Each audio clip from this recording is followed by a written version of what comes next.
has been very valuable to me, especially as I've taken on more responsibilities or been very busy at different moments of my life. I'll tend to keep one of these for work, one for personal use, sometimes even two for work, depending if we have multiple projects going on.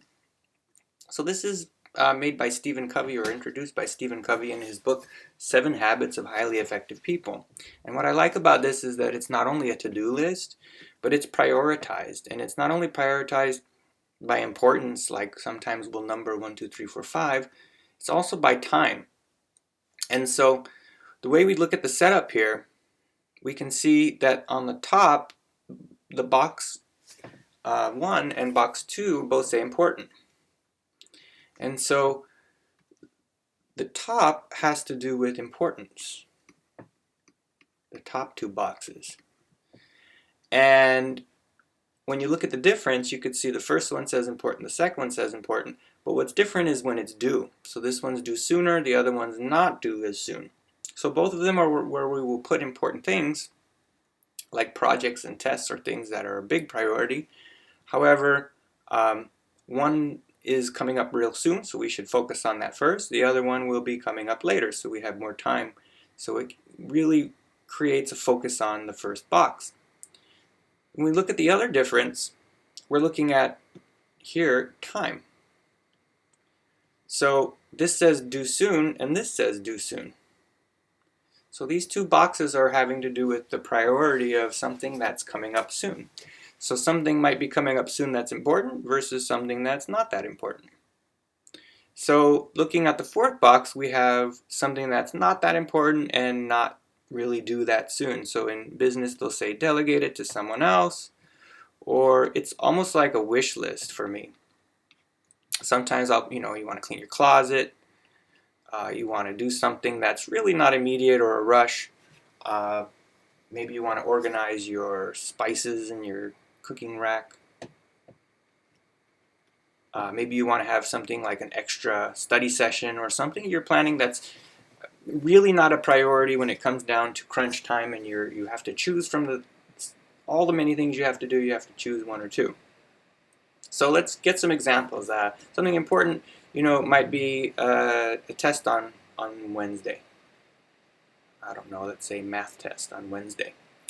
So what's the difference? Something could also be due on Wednesday. Let's assume today's Monday. Something that's not that important but is also due soon might be the homework for math is due on Wednesday. And so what you begin to do as you fill this up is it creates this ability to look at this box first, the first one, then the second one, then the third one, then the 4th one. So let's fill in a couple more examples. Something that's important that's not due that soon, maybe you have a history project and it's coming up in 2 weeks, and you would put the date, or maybe in a month. Maybe you have to do a special meeting, and it's coming up. Right now we're in March, so let's say maybe I need to do a meeting preparation. I have to get ready for the meeting and organize some documents or things. So when it comes to looking at things, let's say in school or in business, there's things that are important up on top and things that are not as important down on the bottom. On the left are things that are coming up very soon. On the right are things that give you more time.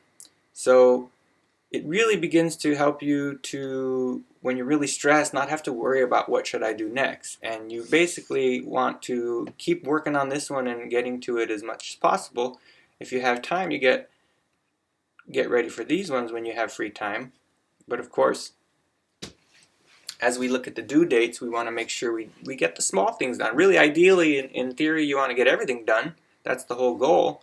But doing this has really helped me to stay organized in a different way. Instead of just writing your things that are due or why they're important, some people can do this in a different way. They can color code. They can do a lot of different things. You can even color code within this. But the idea of a to-do list that is organized by time and by importance is very handy. So, eventually you get so used to it, you could just take a piece of paper and do this, 1, 2, 3, 4, And you might have a test, you might have a project, you might have something that's generally bigger. Here you have things that are also pretty big and important, but it is due later.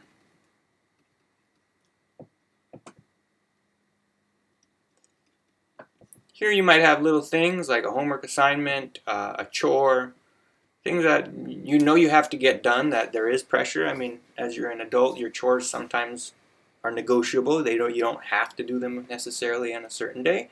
And then I like to think of the last one as a wish list of things that you really want to do that at the time you're so busy you don't have time to deal with it.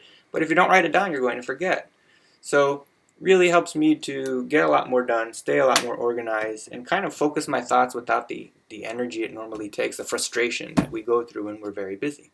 So hopefully this helps some of you to give it a shot, give it a try, but it may help you all to get a little bit more organized.